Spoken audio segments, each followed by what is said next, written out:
The subject is very important. I mean, how do we deal with all the crises and conflicts in the world where military power, which used to be the solution to every problem, leaving aside moral and ethical issues, is no longer workable. And this is something that even the greatest superpower has now finally had to admit.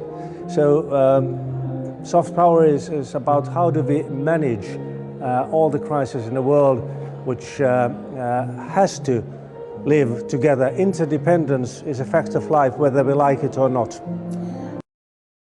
Basically, it's about talking to people. It's basically about understanding different cultures.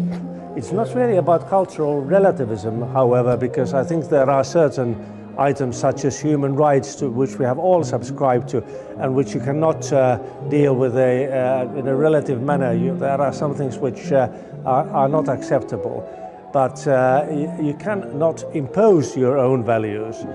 And that is what cultural diplomacy and soft power is about. You can set a good example, and that is what the European Union has been doing, because it's the so-called European perspective, the possibility of gaining membership in the European Union, which has had a tremendous influence in our neighborhood, in Central and Eastern Europe and elsewhere. For those who have seen how the European Union has perhaps been the most successful peace project in world history.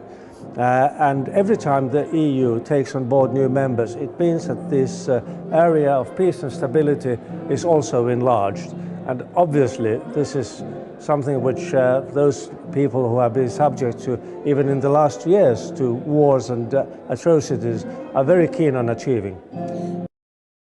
The basic fact is that we are living in a totally different world than 60 years ago. When I was born 60 years ago, we had only 2.3 billion people in the world, which was a lot, but now we have 6.9. 3 times as many, and we will have 9 or 10 billion before this growth evens out. So you cannot work, you cannot try to solve your interests, further your interest with the same methods which were perhaps workable in a world inhabited by 1 or 2 billion people. But this is no longer the case.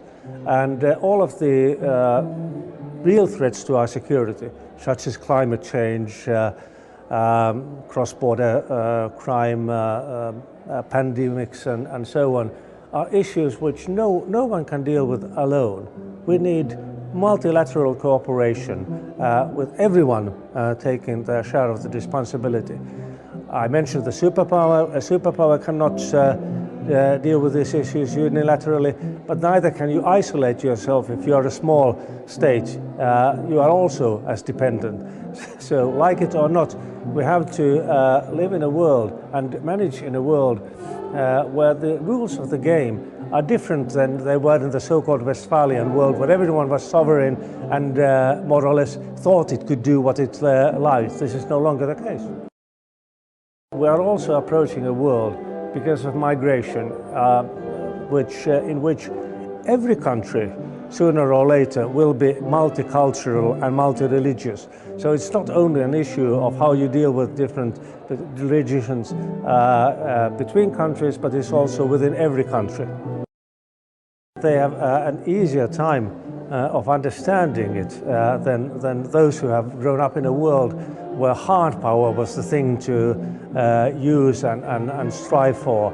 But I think that young people more naturally understand the limits of the old ways of thinking. So it's up to them and up to everyone to find the new ways of dealing with all the issues.